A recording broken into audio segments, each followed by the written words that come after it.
शिव कौन है? क्यों लिंग रूप में उनका पूजन किया जाता है? उस पहले शिवलिंग की क्या कहानी है जिसकी स्वयं ब्रह्मा जी और विष्णु जी ने खुद की थी पहली पूजा? हर हर महादेव, जय भोलेनाथ। लिंग जो है वो पहचान करने वाले चिन्ह को कहते हैं। संपूर्ण जगत को ही लिंगभूत माना गया है। शिव जी के संपूर्ण लिंगों की कोई निश्चित संख्या नहीं है, क्योंकि सर्वालिंगमयी भूमि सर्वलिंगमयम जगत लिंगम युक्तानि तीर्थानि सर्वम प्रतिष्ठितम। शिव पुराण कोटि रुद्र संहिता में कहा गया है कि यह समस्त पृथ्वी लिंग में है और सारा जगत भी लिंग में है। सभी तीर्थ लिंग में हैं और सभी प्रपंच लिंग में ही प्रतिष्ठित हैं। ये कहा जा सकता है कि जैसे भगवान श्री हरि विष्णु के अव्यक्त ईश्वर रूप का प्रतीक शालिग्राम रूप पिंडी है, वैसे ही भगवान शिव के अव्यक्त ईश्वर रूप की प्रतिमा लिंगम रूप पिंडी है। ईशान संहिता में यह प्रसंग आया है कि पद्मकल्प के प्रारंभ में भगवान ब्रह्मा जी एक दिन स्वेच्छा से घूमते हुए क्षीर सागर में पहुंचे। भगवान नारायण शुभ श्वेत 1000 फन वाले शेषनाग की शैया पर शांत लेटे हुए थे। श्री महालक्ष्मी जी उनकी चरण सेवा कर रही थी। परमपिता ब्रह्मा जी को इस बात पर क्रोध आ गया कि मैं जगत पिता हूँ, उनके पास क्षीर सागर में आया हूँ और यह मेरा उचित सम्मान नहीं कर रहे हैं। ब्रह्मा जी ने क्रोध में नारायण जी पर प्रहार कर दिया। तभी श्री नारायण के दाहिने अंग से भगवान विष्णु प्रकट हो गए और दोनों में युद्ध छिड़ गया। नारायण स्वरूप सर्वव्यापी रूप हैं, जिसका एक अंश या एक रूप भगवान श्री हरि विष्णु जी हैं। ब्रह्मा जी हंस पर और विष्णु जी गरुड़ पर बैठकर युद्ध करने लगे।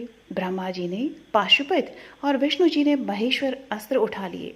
भगवान शिव शंकर ने यह देखा तो दोनों के मध्य अनादि अनंत ज्योतिर्मय स्तंभ के रूप में वो प्रकट हो गए। फाल्गुन कृष्ण चतुर्दशी की रात्रि में महाशिवरात्रि को आदिदेव भगवान शिव करोड़ों सूर्य के समान प्रभाव वाले लिंगम रूप में प्रकट हुए और यही दिन जो है, यही काल महाशिवरात्रि कहलाया। महेश्वर और पशुपत दोनों अस्त्र शांत होकर इस ज्योतिर्लिंग में लीन हो गए। ब्रह्मा जी और विष्णु जी दोनों चौंके कि हम दोनों से भिन्न यह तीसरा तत्व कहाँ से प्रकट हुआ। इसके आदि अंत का पता लगाना चाहिए। जो भी इसके आदि अंत का पता लगा लेगा वही हम दोनों में से श्रेष्ठ होगा।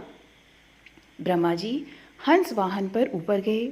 विष्णु जी वाराह का रूप धारण कर उस लिंगम के नीचे की ओर चल पड़े और पाताल पहुंच गए। लेकिन श्रीहरि मूल का पता नहीं लगा सके और खिन्न होकर के वो वापस आ गए। उधर ब्रह्मा जी को ऊपर से गिरता हुआ केतकी का पुष्प मार्ग में मिला और रास्ते में एक गाय मिली। ब्रह्मा जी ने दोनों को अपनी ओर मिला लिया।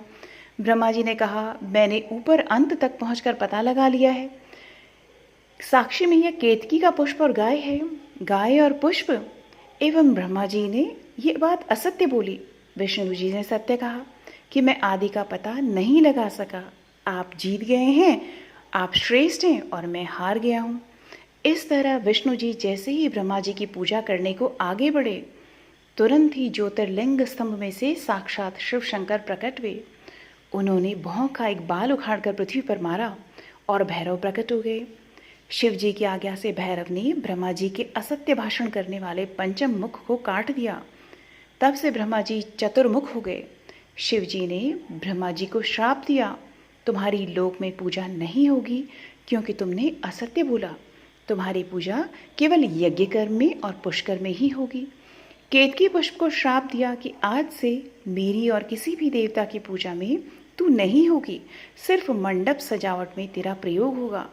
भगवान विष्णु को सत्य भाषण के कारण वरदान दिया कि तुमको ईश्वरत्व प्राप्त हो। शिव ने आदेश दिया, यह लिंगम निष्फल ब्रह्म निराकार ब्रह्म का प्रतीक है, इसकी पूजा अर्चना करते रहो। विष्णु और ब्रह्मा जी ने उस लिंगम स्तंभ की पूजा अर्चना की और गंगा जल से अभिषेक किया। तब से शिवाभिषेक की परंपरा चल पड़ी। विष्णु जी और ब्रह्मा जी के आग्रह पर भगवान शिव जगत के जो है कल्याण के लिए 12 ज्योतिर्लिंग में विभक्त हो गए। तभी से जो 12 ज्योतिर्लिंग पूजा निरंतर चली आ रही है।